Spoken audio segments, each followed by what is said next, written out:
welcome back to Course of Action. My guest today is author, U.S. Marine, and host from the View from Front podcast, Stan Mitchell. Stan, welcome. How are you?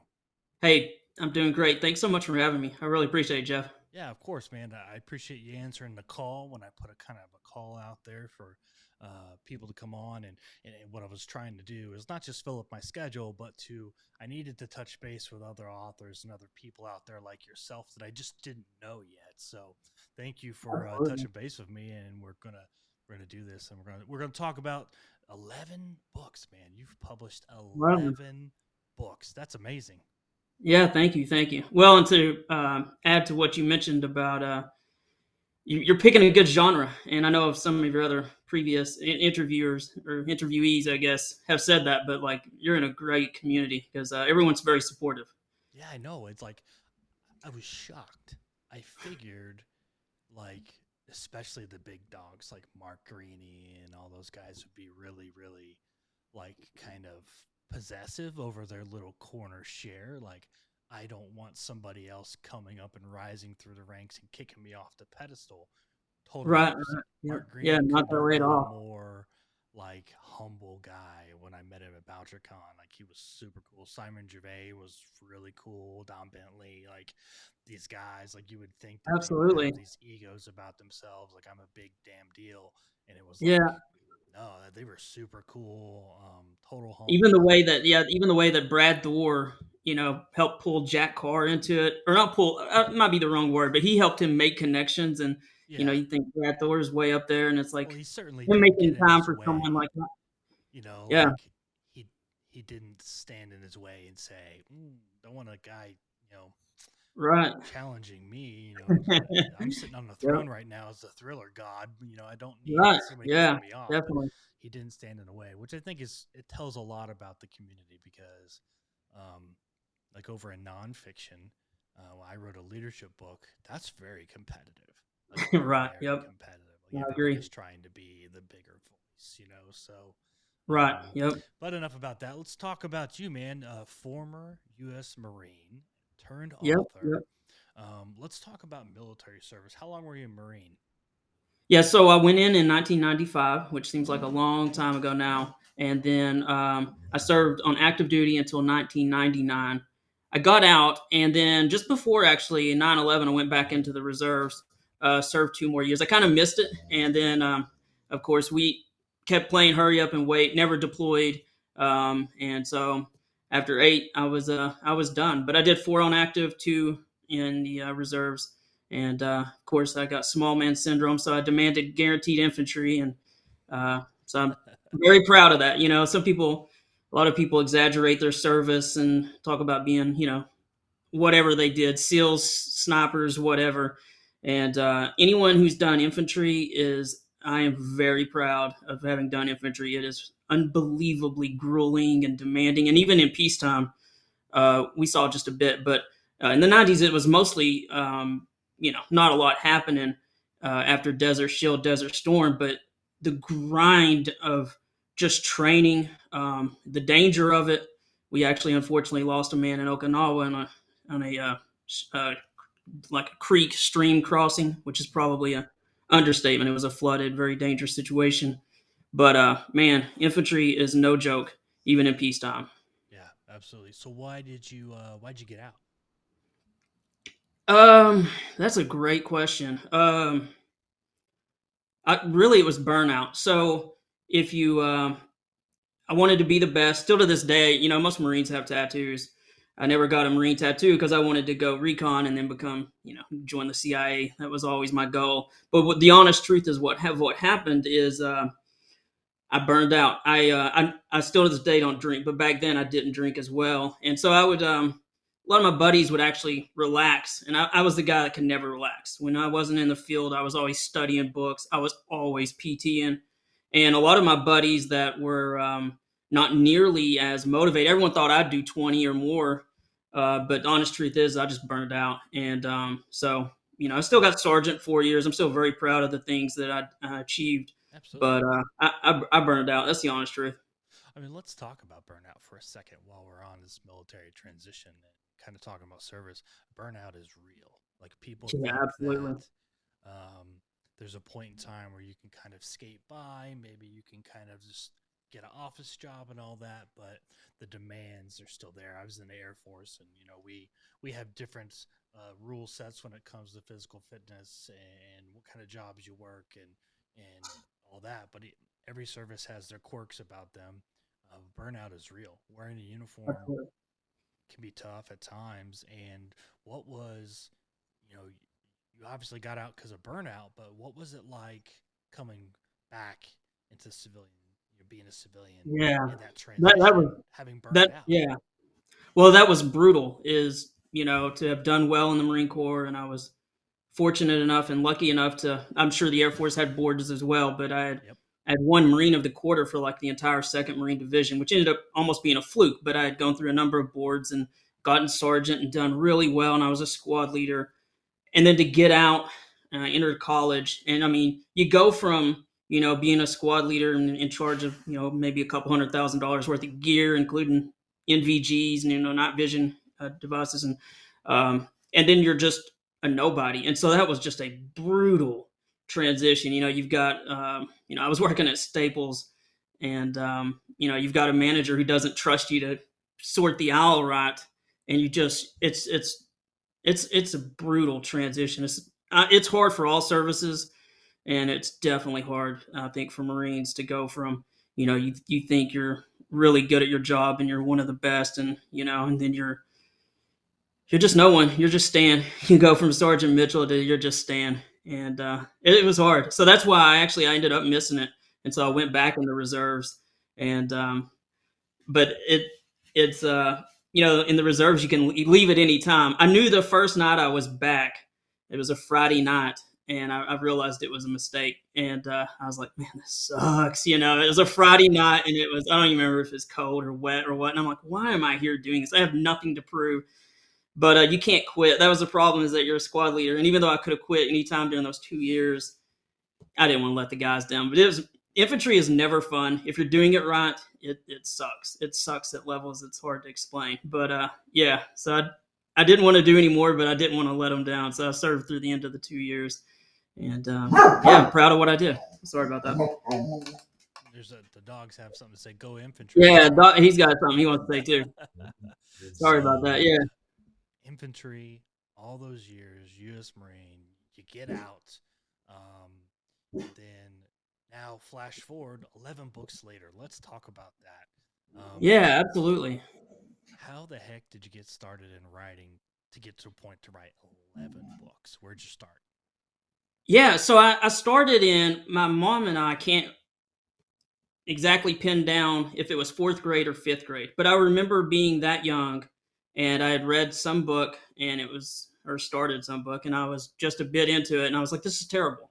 And so it literally, in fourth or fifth grade, I wish we had the date, we don't have it pinned down, but I wrote about a 20 or 30 handwritten book about Native American Indians that I remember it perfectly. It was about um, young braves who were about 16-year-old. I probably imagined myself as being them, but the war chief, you know, did peace with the white settlers, and the young braves knew it was a bad deal, and so they wanted to do their own little thing. And I wrote, like, like I said, probably 25, 30 pages. I've still got it out in the garage somewhere. And so from the very youngest of age, books mean the world to me. I've always wanted to be a writer, and I enjoy reading, but most of the time when I'm reading, it leads to like some thought in my mind, and I want to go write.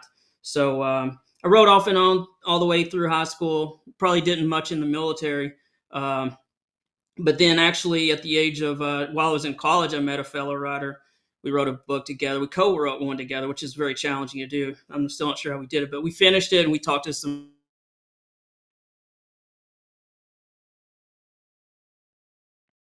You're so confident. You're so arrogant, honestly, and we refused to change it. And then we thought others might do it, and so that ended up falling apart. And I kind of went away from it for a short time. But the first book of the Nick Woods series is the one that took me. I spent the next 12 years writing it, which I had listened to one of your earlier podcasts, and you were talking about like just the challenge of even just writing one book and how long that might take. And it is, the first one is the hardest. That's why so many people write short stories, but there's so many starts and stops and rewrites, and just It's brutal. And I mean, I think whether it's Jack Carr or whatever, I think he's kind of talked about that too, how long he spent on the first one. But the challenge is, and I'm probably getting ahead of myself, but I've been writing my whole life. And once you get the first one done, you get a little more confident, but you kind of learn who you are, because we always, at least as Exactly. fiction writers, it's like you got half the people say you gotta outline. If you're not outlining, Jeff, you're doing it wrong. And the other half are like, you gotta, like, where's the character going? You can't force plot. And so you're always fighting these what's right. And eventually you figure out what you are, what combination of those you are. And then you just have to trust yourself and your abilities. And it just takes a while to get to that point, honestly. Well, and I think, you got to one, find your voice, you got to find your Yes. process, and then you got to go through the editing process and find out what is really acceptable on a professional level, because, even Jack Carr and Brad Thor and all these guys have said, I wrote the book, I edited it 3 or 4 times myself, paper edits, went back and forth. I handed a good version over to my editor, and they red inked the heck out of it. It's like, so it's Yep. kind of nice and humbling to hear those guys say those things, but at the same time, it tells you that, learning the process is a very, very difficult thing to do, and finding your voice and what really works is super difficult Yeah. because you're striving to be that top. I want to give my best product forward, Right. and I talked to Jack Stewart, and shout out to Jack Stewart, because as of today, while we're recording this, Jack signed a 4-book deal with Seven River Publishing. So shout out to Jack Stewart for that, and Absolutely. And he's a congratulations great on guy that. too. Yep. And Absolutely. but he told me and Eric Bishop, I did. I got my book done. I edited it. I went through it a dozen times. I was ready. I got signed on with an agent, and then they edited it and made him Yep. change a bunch of stuff. And then, like, the levels it goes through to get there, to get a finished product that is ready to just pitch to a publisher, Right. Yep. be published by Absolutely. a publisher, and they're going to do their editing process. So it's for all the writers out there, keep going. Like, I'm still working on edits that I've been working on for 3 months now, and it's just like it's never good enough. But Right. um, Yep.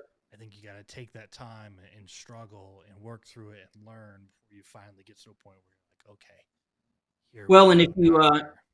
yeah, and you always keep improving as a writer and as an author. And even Vince Flynn, I've seen Vince Flynn's one of my favorite authors. He Yeah. unfortunately passed way too soon. And I still remember there's a YouTube video of him. Someone asked about him reading some of his earlier works, and he's like, I can't. Like, and so that's what you go through. Thankfully, most of my books are self published, so I can make updates. But I will sometimes read one a year or two later, and this is after unbelievable amounts of edits. And I'm just like, man, this book is trash. What is wrong with this paragraph? I need to change this. And a year ago, you could have put me in front of a firing squad, and I would have given you my word that that book was perfect, and it Right. was perfect at that time. But you just constantly keep getting better, and so you're a little embarrassed by your earlier works at some point, because you realize that that's not as good. That's a 8.5, and my current level is this, or whatever that is. So yeah, it's being an artist is hard for sure. Yeah, I have not gone back and read any of my nonfiction book that I published. None of it. Because I just know what's going to happen. I just know that I'm going to go back and I'm going to look at it and I'm going to beat it up for sure. I'm going to question it. And I'm not going to be happy with it, I think. I think I'm going to have that struggle. Yeah, absolutely. Well, you were saying reread your nonfiction work just for that very reason, or even opened it. Yeah, I have not really done that because, I just know what I'm going to do. I'm going to beat it up. Yeah. I'm going to question everything line by line. And I just said, you know what? I wrote it. It's done. It's published. It's for people to read and enjoy and take something from. I don't need to do it anymore. So, um, Right. I Yep. haven't done that just specifically for that reason. But I don't know how you do the 11 books out there. I know you said self-published and you can do updates, but how tempting is it to go back and say, I'm going to update this. I'm going to change it Yeah. around a I little. I do it a fair amount, honestly. I probably redo every book every year, year and a half.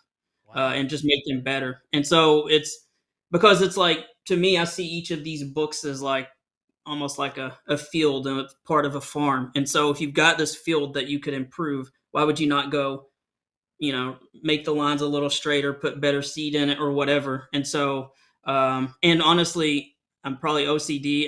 I think most writers are. It's like, if you know something, if you have the ability to fix something and you could make it better, then why would you not? So, in some ways, traditionally published are blessed in that they can't go back and change it, small Right. things.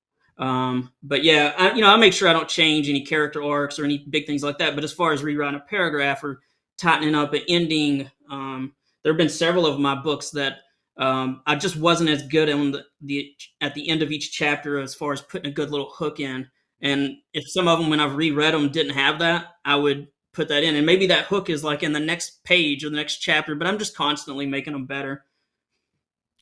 Yeah, So absolutely. let's talk books. 11 Yeah, books. You absolutely. got the Nick Woods series, Detective Danny Acuff is a cuff? Acuff. Yeah, Acuff, Acuff. Private Yep. Investigator Dolan, a Barack Obama book, two war novels, World War Yep. II, Afghanistan, and then a Western, Little Man and the Dixon County War. Yes. Yep. Man, where do all these ideas come from? Yeah. So I just the classic Stephen King of just a what if. I'll just various ideas come to my mind.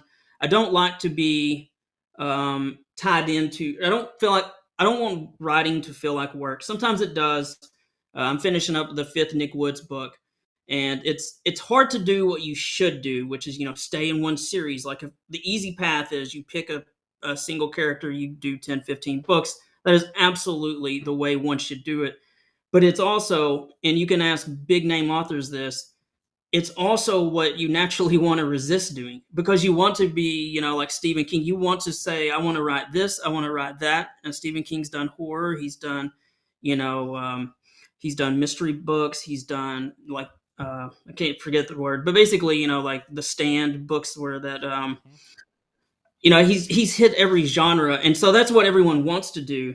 That's not the correct path to success, but at the same time, it's I can't not write, and when I have this idea, then I just want to do it. I love reading mysteries, so that's part of it. The political genre is it's just a tough field. There's a lot of competition there. So, the Brad Thors, the Jack Carrs, and all those names. And some of those guys got big marketing dollars behind them. They're very talented. And so sometimes, instead of doing what you should do, which is just the hard work and keep pushing, I probably allowed myself to get distracted with other ideas. Like, I've really been intrigued by Afghanistan for years. So I finally wrote that book. It's two characters that have nothing to do with the Nick Wood series from like a purely business perspective. If you just look at it in black and white, you'd say, Stan, you wasted a year on that. Why did you do that? But it's what I wanted to write. I wanted to explore what would happen and that idea with that book. And so, it's not necessarily probably the right way to do something, but there are times where it can work. Colleen Hoover is they've been writing articles about how she's exploded lately, and I've read some articles. I've never read a Colleen Hoover book, so I don't want to throw myself in that category, but she has written so many different types of genre and what she just says, I'm going to write what I want to write, and my people can love that and appreciate it or not. And so, if I have an idea that's just burning, and you know what this is, you're probably dealing with it now. When you can't sleep at night and you want to write that one, I'm going to write it. And so I know I still got to do the basic blocking and tackling. The Nick Wood series is definitely my biggest one. The Danny Acuff one is definitely my most successful mystery one. So I've got to keep doing those. I'm going to keep doing those. But I just like the World War II one is that just started with a what if, and on that it was just what if you were those German soldiers and you had fought hard, and it's toward the end of the war. You don't know when it's going to end. Communication's bad. You can't even retreat because there's SS troopers behind you. You can't give up because you don't want to give up your honor. You Hmm. fought hard for 2 years, and also you don't even know necessarily that the war's over. So that was just an idea that I just kept having. You got air power against you. I mean, those guys had it as bad as anyone, and so that just started with a what if, and that one was called Soldier On. And so at any rate, it's a deep book, and all the veterans that I've had that reach out to me. That's one of my deepest books. So it's almost like literature. And so I wanted to write it. So let's talk about a couple of these books, and then we'll get into the Nick Woods Yeah, series. absolutely. We'll talk about any Um, you'd like. let's talk about you did a book on Barack Obama. Um, Yes, absolutely. so first question: why Barack Obama out of all the presidents? Why Barack Obama? Yeah. Well, so I'm a political, I guess, nut or whatever. I love history. And he had released his book, and I'd heard so many people tell me how good it was. And I think if you go look on Amazon, it's got like 150,000 reviews. It's probably one of the highest rated books out there of any books. And I was like, okay, I got to read this. And just reading it, it shocked me. I had forgotten that he beat the Clinton machine. I had forgotten that he beat McCain. Like if you were going to put a guy against Barack Obama, it'd be a war veteran. It'd be someone who had a very traditional background. I mean, let's Yeah. just be honest. Then he was always pounded for the lack of executive experience. So who do you run against him? Then you got Romney, who's like the has money, tons of executive experience, and he managed to beat that guy too. And it's just like I was reading it, and as I was reading it, it hit me. I remember uh, George Bush's father saying that Jeb Bush was the son that had the most talent, most chances, who was the governor of Florida and obviously didn't become president. And as I'm reading the Barack Obama book, it hits me. There's just something about the people who become president. And they aren't, there's something they have. And they always say it's the guy you want to have a beer with in the backyard, but it just hit me that some people have it. And so I did that one. And I learned some things even reading his book that he got absolutely destroyed in one of his earlier elections. I learned he wasn't even a good speaker at first. And so it was this idea of a guy from a mixed background, no family connections. How did this guy follow his dreams to become president? And then it hit me, man, I'm going to do the next one probably on George Bush. How did he beat this brother that even his dad said was more talented than him? Mm-hmm. How did he? That's crazy. But he's a likable person, and so it just hit me that if you go back, so I wanted to write it, and again, that's if you and I'll say one other quick thing on that is I've had a weird author career in that when I wrote the book, the first Nick Woods book, took me 12 years, had tremendous success. In fact, went from that to being a full-time author. I thought I had made it, honestly. But the book was written as a standalone with kind of the bad guy ends. Well, this book does unbelievable. I make six figures in about 6 months. I think I'm going to be the next Tom Clancy, and you get all this going to your head. But everyone's like, hey, we need the next Nick Woods book. And I'm like, there is no Nick. I mean, like the There's bad no guy, like there isn't one. And so, everybody's but the dead. money was good. Yeah. And so I figured out a way to write the next and to continue that series. But just as I can't explain how it did so well in the beginning, those sales kind of went away. I didn't have the inventory, and I rushed book two. I wrote another one. I was trying to like as the sales went down, and then I went back to getting a full time job. I was like, man, I don't know what to do. So the Nick Wood series, I've just been churning those along, and they sell steadily. But it's not like it's blowing me away like it was before. And so I do want to make some money from this, and I wanted to explore this idea. And the Barack Obama book scared the crap out of me because I knew that some people would see me writing that. And by the way, it has no politics of any type of issues or any of that. It's just how does this guy who has this, very uphill fight make it? Yeah. And but it scared me I ran from it for about a year because I even talked to my author friends. They're like, dude, if you write a book about Obama, if you think you're going to sell any more military books after that, like you're going to cut into like 70% of your market probably. I ran from it, but it just kept hitting me, and I'm like, look, everyone knows I'm a moderate. I'll explain this is book one. The next one will be I'm a Republican president. I think I can do this, and it's a very short book. And they always say write the book that scares you. So that one scared me, and I did it. And we'll see. It seems to be doing decent. It hasn't really taken off like I'd hoped. But I think if I write the one with a Republican, I think once people see the series, books have a very long potential life, and so I still believe in it. It's incredible. It's probably only like 44 pages, but it's like, hey, you can read book. He wrote his story in 2 books. He hasn't finished the second one yet. First book is like 800 pages. You Wow. can read that. Most people aren't going to. Or you can read Stan's 40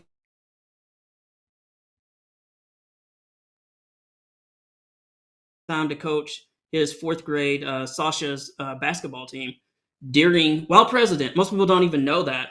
And there was these hidden gems in there. And I've started researching George Bush, and there's these hidden gems. And I'm going to try to avoid the controversial stuff like the Iraq War. But I'm a political nut, and I think we we're very hard on our presidents.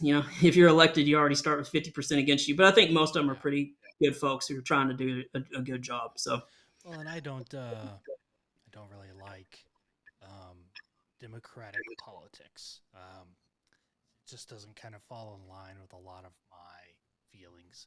It's not that mhm. it's not wrong. People are entitled to that. Yeah, I have no problem with that. I love having discussion with folks and having opposing views and kind of going back and forth and yeah, disagreeing with absolutely. each other.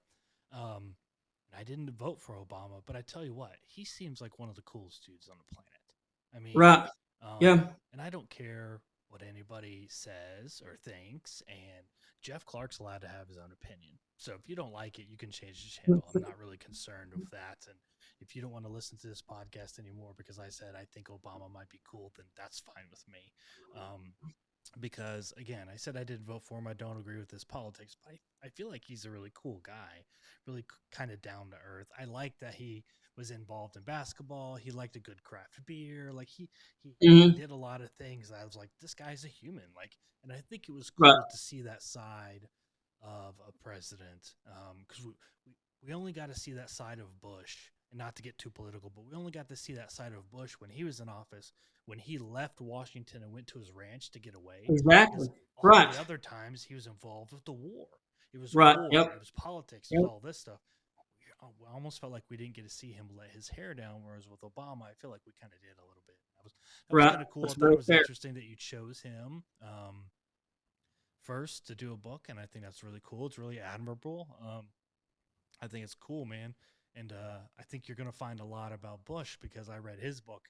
Felt like it was a very humbling um, tell and kind of story of his time in the White House, kind of pulling that curtain back because he admitted a lot Yeah. of things that he did wrong and decisions that he would have liked to have Yes. Exactly. gone over again. And it was, I thought Bush's book to me, I read it and I was like, I was shocked at how humbling it was. Like, Yes. he certainly didn't do that, and he didn't owe the world any kind of explanations. But it was very cool to Right. see kind of how humbling he was. But yeah, that's Yeah. enough about And politics. But I think that's yeah, really and that admirable, man. that's exactly the point. Is like just like with the Obama book and the Bush one I'm reading right now. It's like you're like, man, I would love to have this guy as a friend, as a neighbor, Presidents are And people the too. Bush one immediately starts about the alcoholism and when he kind of set his life straight, and it's just like, man, like they're just humans. Yeah, It's a horrible job because as soon as they get sworn in, you got 50% of the country already hates you and don't trust your intentions. right. And at some point, and I think part of it too is we can all vote whichever direction we want, but it's like we have to unite as a country and not distrust other people's intentions. And so Agreed. anyway, All right, let's talk about Private Investigator Dolan and Detective Danny Acuff. Let's talk yes, about those absolutely, series briefly, real quick. Let's give a yeah, absolutely. rundown of what people could expect if they were going to read the Dolan series. Yeah. So Dolan's just a army ranger who's he's gone through a divorce. He's no longer a police officer. The divorce is ugly, and he loses the badge. So he becomes a private investigator. Has very little money, and is struggling to get that going. Is struggling with his connections with his daughter. And the book is about a missing girl. She's 16 or 17. The cops think she ran away with a guy by choice. They've given up. The aunt believes that she was abducted, and so he starts digging into this.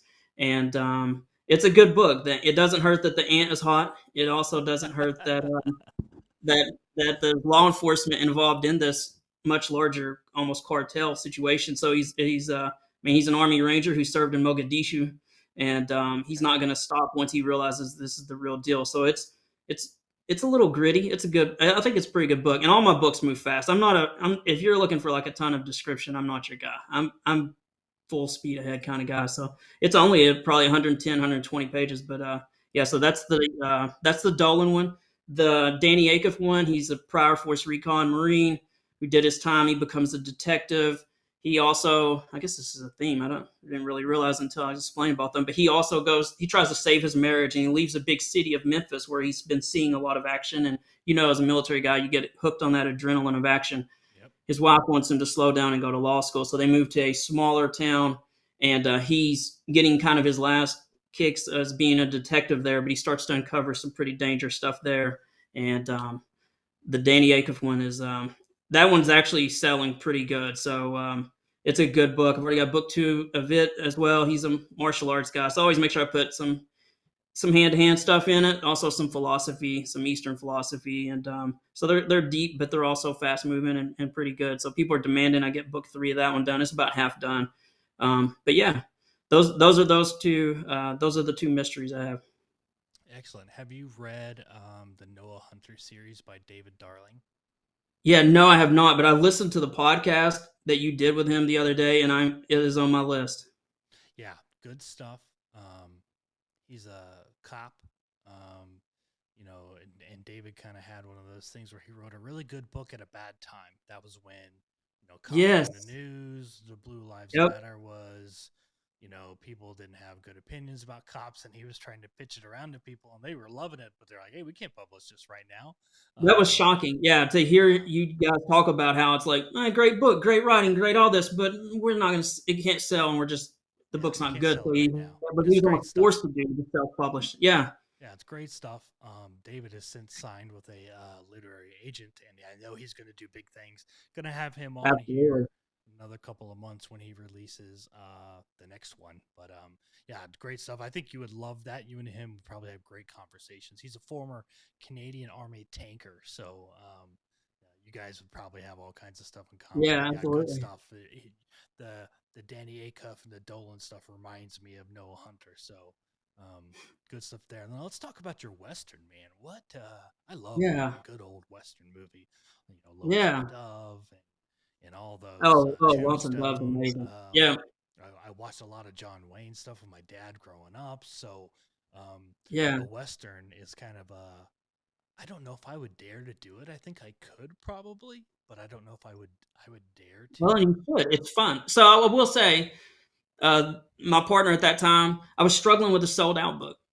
So I said 12 years to write that one. And she was like, hey, do something fun, like something easy. Because I was telling her it's a CIA plot, this Nick Woods, it's like so many moving. I have so many twists and turns. And it's the reason it took 12 years to write. And so she was like, why don't you just do a very simple A to B Western? And so for whatever reason, I started thinking of it. And so I was like, what if you put like a 24-year-old guy who saw some service in the Civil War, but he's gone west, but he's young, no one respects him. And oh, by the way, he's about my height. So he's a small guy. And what would you do? And I make him kind of this guy that is, instead of a super brave guy, he's the kind of guy, he's seen what guns can do, and so he's always practicing. He's always, you take this kind of modern element of a guy that's like been in some gunfights, and his edge is that he not only will he not quit, but he's going to train more than anyone else. So it's almost like a Quentin Tarantino. There's quite a body count in it. It's a kind of crazy fun ride, but it has actually done pretty well. It was one of them that helped me do pretty well in the early part. But I've started book 2 on it. I need to finish that as well. As you've probably picked up.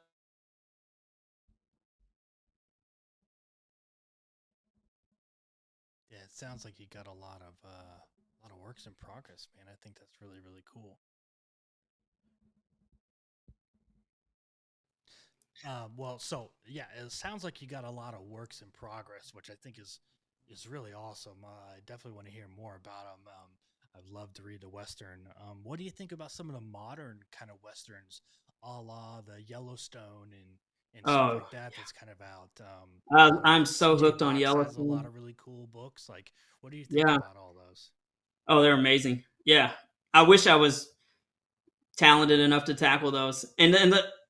But yeah, I'm so hooked on Yellowstone, I can't even explain it. Oh, And me too. I'm mad I can't remember the author's name that has written 15 or 18 of the game warden ones. But I mean, yeah, I like the modern westerns as well.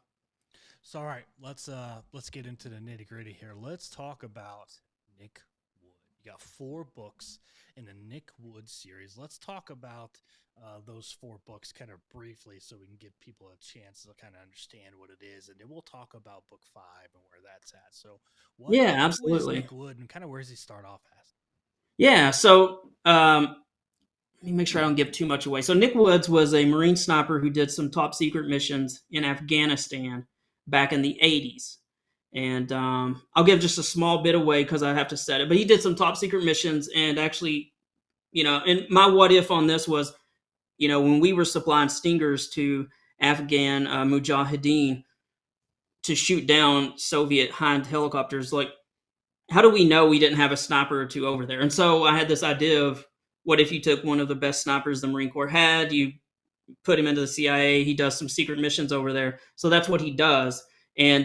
But unfortunately, after he performs these missions, he gets sold out, and they hope to kill him because they want to tie up a loose end. And unfortunately, Nick Woods is not a man who dies easily, and so he escapes from that, hikes back to Pakistan, turns himself into an embassy, and then he comes back to the U.S. under a different identity, hides, and for about 10, 15 years, he tries to put all that in the past, and all